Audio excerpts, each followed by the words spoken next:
with these words from Desmond Tutu. I have a dream, God says. Please help me to realize it. To dream of a world whose ugliness and squalor and poverty, its war and hostility, its greed and harsh competitiveness, its alienation and disharmony are changed into their glorious counterparts. And there will be more laughter, joy and peace, where there will be justice and goodness and compassion and love and caring and sharing. I have a dream that swords will be beaten into plowshares and spears into pruning hooks, that my children will know that they are members of one family, the human family, God's family, my family. Thanks be to God for these words and this prayer. May they change us. Amen. So I was into selfies way before selfies were a thing. I used to call them self-portraits. I'd actually carefully perch my camera up on a ledge of carefully constructed backpacks and books or sand or rocks, whatever I could find, and put that automatic photo set. And I'd run back to the group and take a photo. Has anyone else done this? Remember those days? We didn't use arms or sticks or anything like that, we would just do that. One of my favorite selfie moments before there were selfies was in South Africa, and I was at a Ladysmith Black Mambazo concert, and I took two white South African friends of mine, who had never heard of Ladysmith Black Mambazo, and they lived 30 minutes from Ladysmith. They were in their 20s and they'd never heard of this band, which was one clue to me that things were a little off at that place at that time. And we set up the selfie and took a picture because we pulled up right next to the Ladysmith Black Mambazo minivan. And after we took the photo, we're all celebrating, and then Joseph Shabalala, the lead singer of Ladysmith, came out and said, for white people, that's 10 rand, please. So I freaked out. I'm reaching in and trying to find some money, and he said, "Oh, I'm just kidding," and he walked off. I was shocked to have heard from him a voice of grace, but also a voice of reality in this world. Race, creed, and color. So today we find ourselves in South Africa. Thank you, Desmond Tutu and Joseph, Miriam Makeba, so many others. Our music today speaks of that, and I pray we feel some of the spirit of resistance and deep faith from many traditions in that wildly diverse country this morning. We're reminded of that with stole, which was handmade by a Zulu nun in partnership with a white South African woman farmer that I wear today. And of course, as we have heard, the Confession of Belhar, which is before us. These are gifts today for us to accompany our walk as we encounter the people of color in our gospel reading today, Jesus the Nazarene and those close followers. Race, creed, and color. These terms first landed in our country, the United States, in 1864, thanks to a Protestant hospital in Milwaukee, right in the heart of the Civil War time, where they declared boldly that charity knows no distinctions of race, creed, or color. At that time, that was a radical statement, of course. These words have now been linked to non-discrimination, non-bias national affirmations in our country that like to broadcast why that we do not discriminate. And of course, we extend it to disability, to religion, age, ethnic origin, sexual orientation, gender identity, expression, veteran status, or any other characteristic applied under federal or state law. These are good things. There is progress behind these words. But of course, these words represent not only progress, but sometimes the lack thereof in their lack of being lived out and embodied. We know too much that the divide we embody this morning between North and South still exists in our country. We know too much that racism lives. Get behind me, Satan. We certainly wish to hurl these words at the lurking evils that lie beneath the surface of our landscape in this country. Those evils that don't just bring up their head at Charlottesville when white terror is on display, or in our current White House when rich white nationalism is so on display, but in the everyday struggles and injustices experienced by too many people of color in our country, often at the hand of white privilege. Get behind me, Satan. But of course, these intense words this morning come first from Jesus. They are not lobbed at our country. They are lobbed at the very closest of his followers, specifically at Peter, that close disciple and friend. Does the language here, the intensity, match the crime, Jesus? What does Peter do to deserve being likened to Satan? After the first of 3 explanations recorded in Mark where Jesus speaks of the need for him to endure suffering and death, Peter pulls him aside and rebukes him. Stop what you're saying, Jesus. You can't be rejected and killed. You are the Messiah, the chosen one of God, here to help us overthrow the Roman occupiers and establish a new kingdom of justice and peace. Don't you remember? That's what you've been doing and saying all along.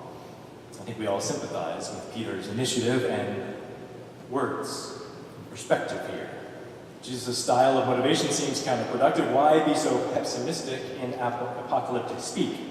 We all know the best way to motivate is not just to preach doom and gloom, but vision and hope.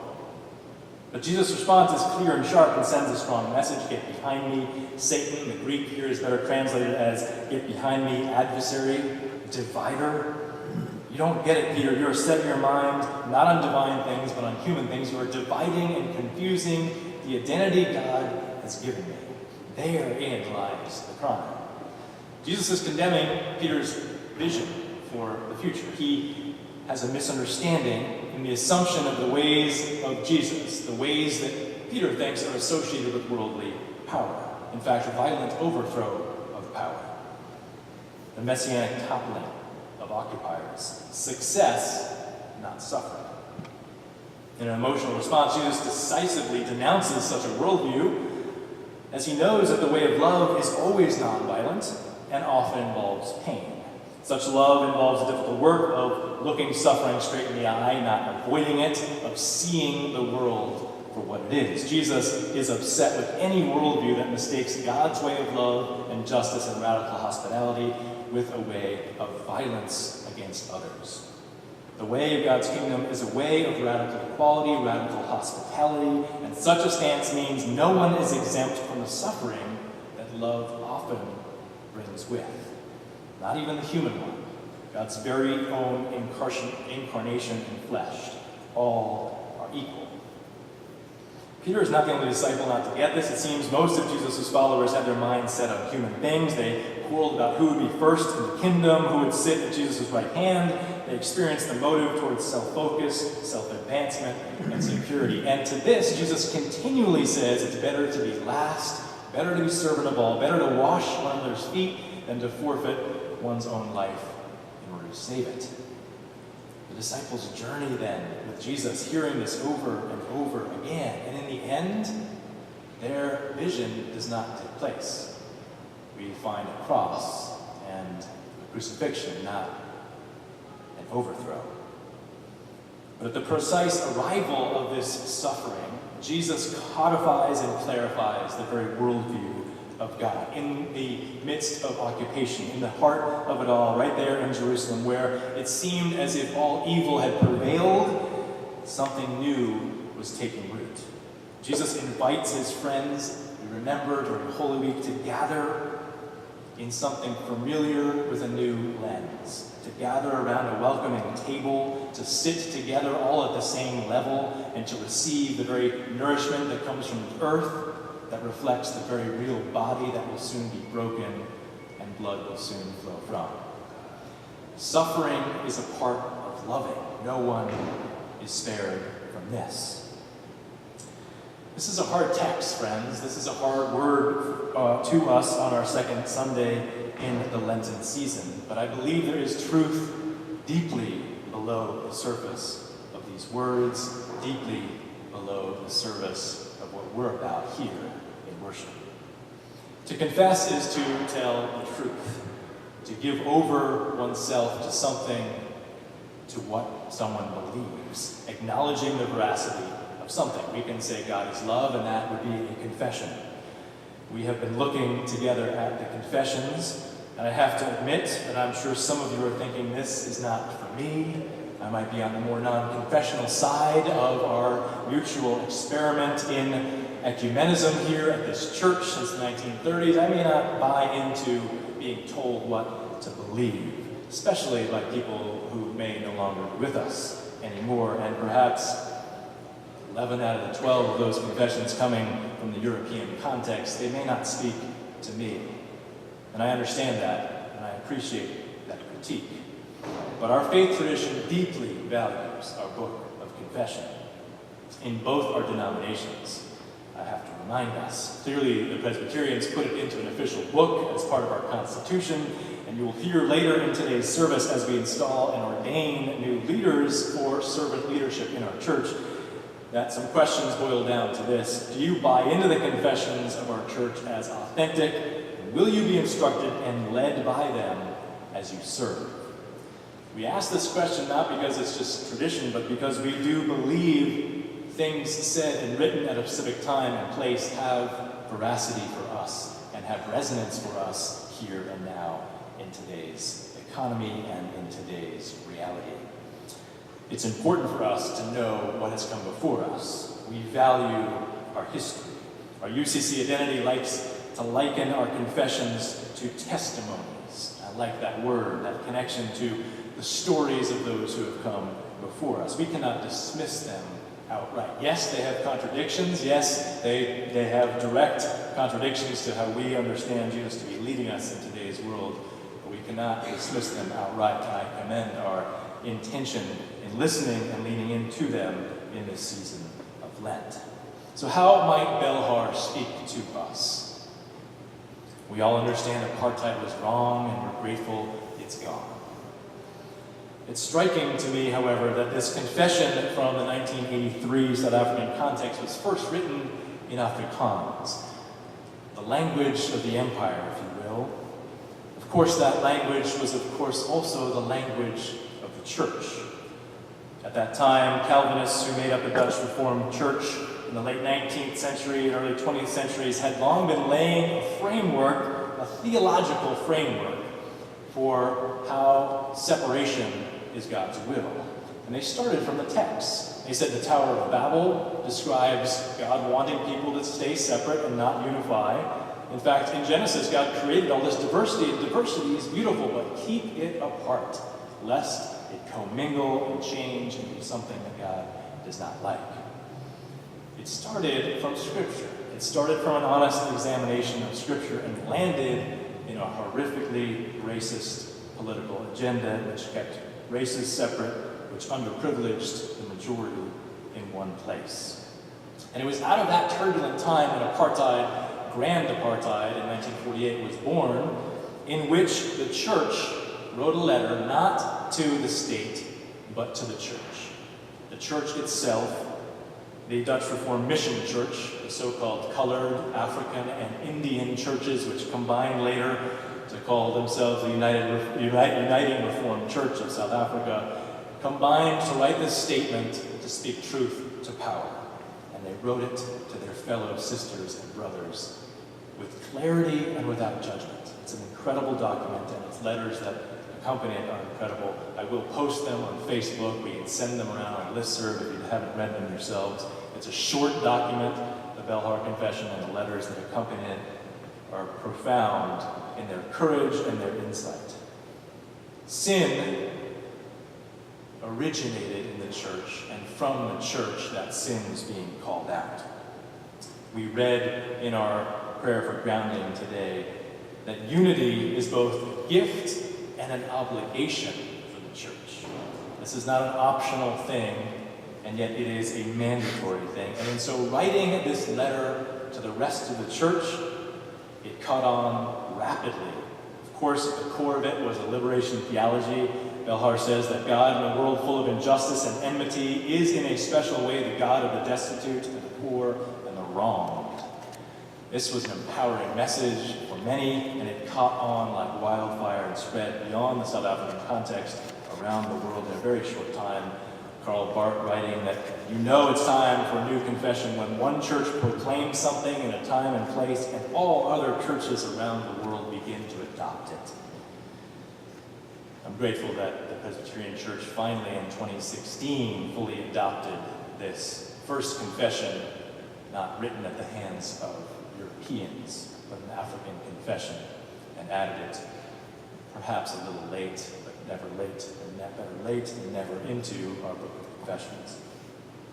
This letter from a church to a church changed the scene. It absolutely changed things in South Africa. It was a key part of the dismantling of the apartheid regime, thanks to pressure around the world, but largely from pressure within, from the voices of the poor, from the voices of the wronged, from the voices of the disenfranchised. And the church honestly listened. And I think that gets overlooked at times. There are many within the church to be commended for how there was listening even in the midst of sin and difference, and change was born. The Dutch Reformed Church has changed in response to this. So the question for us today is, how does Belhar speak not just to the incredible racist divisions that are brewing in our country now, but to our own traditions? And how might we be complicit in the problems that land before us? I was so grateful to be in Portland in 2016 to see Alan Bosak from South Africa, the great anti-apartheid activist, minister, come and help celebrate this decision to add this confession. I was grateful that our own Boston Presbytery minister, Reverend Young V. Lee from the Korean Church of Boston there, as the chair of the committee, got to announce that this was a new confession. At the same time, our own new state clerk, Herbert Nelson, J. Herbert Nelson II, the first African-American stated clerk in our church's history, got to be there at the same time on stage to recognize that we are in a new landscape as a church that is no longer not looking at race and racial division, but is working hard to make things different. The considerations around the Belhar Confession have let the Presbyterian Church and the UCC look into reparations around slavery and repayment for past injustices more seriously, and I'm grateful for that movement. I don't think without such letters and such activism in faith communities, we may not have such change before us. So if unity is not just a gift but an obligation, the question for us this Lent as a community is, what is our obligation in the landscape that we find ourselves in right now, where we have seen white supremacy rise and been given voice and agency? We have put up signs outside our building. Signs matter. Signs are important. They reveal an inner truth. They hopefully and prayerfully reveal God's truth to the wider community. And here in Newbury Street, it's important for us to put signs outside of our building. We've had a Black Lives Matter sign up for about 2 years. It's been torn down now 5 times. You'll notice this morning it's not there because this past week our nice metal sign was actually torn down. So we're going to put it up again. We already have one in the office, so we'll put it up this week. Signs matter. The question then becomes for us, are we living out that sign internally in our own hearts? This is a deeper question, an equally important question, and perhaps we practice what we understand even before we know it is in our hearts. And I pray that we would continue to practice valuing that reality, Black Lives Matter, that things need to change in our system and in our systematic racism here in our country. I'm grateful that as part of our Lenten leaning into what is truth beyond our tradition, we are inviting Black Lives Matter leadership into our communion on our Wednesday evenings, to our fellowship, to teach us, to lead us, to activate us around what's happening right now in the landscape here in Boston, as we see too many high-rises go up and people being forced out of this city which is too divided and segregated still. I'm grateful for a faith that does justice, led by a Jesuit down the street here on Newbury Street. He has brought together an ecumenical and interfaith coalition that's looking at things like homelessness and now is looking at racism. This coming March, it's in your bulletin. There will be an evening in which we gather as an interfaith community. We will invite the Boston Globe Spotlight team, which did that incredible work this past winter in 2017 around racism in Boston and the segregation that still is across our landscape. These are invitations for us to make ourselves uncomfortable and to pay attention. It's easy, I think, for us to celebrate, to sing beautiful songs of South African anthems of freedom, and think perhaps the job is over. Friends, the work we know this church is far from over, and yet the work is joyous. It is a call to turn. And our scriptures remind us that as we turn, God is present. The cross that we are to take up daily, yes, implies suffering. The road is hard. There is discomfort in the work. Sometimes we have to break laws in order to change laws. All of these norms are before us. But taking up a cross and following, denying ourselves, in this context, speaks to denying our false selves, denying the vision that is wrong. Just as Peter got the vision wrong, we deny that vision, we take up our cross, and we follow. That cross of suffering, but also the cross of rejection of empire, the cross of yes to the ways of love and the presence of God in the world. I think it's very important to remember that this text from our gospel today, "Get behind me, Satan," only comes after Peter has just made one of the first and most beautiful and fullest confessions of the church, the earliest church. Just before this, he had said, "Jesus, you are the Messiah. You are the one. You are the anointed one." He gets it right in word, but then in action, he falls short. And in Jesus, we see Peter is reclaimed and renamed. We know the full story. Peter becomes part of the building, the landscape of the church. So friends, we may read confessions, they may seem out of date. We may read things in Scripture that may not relate.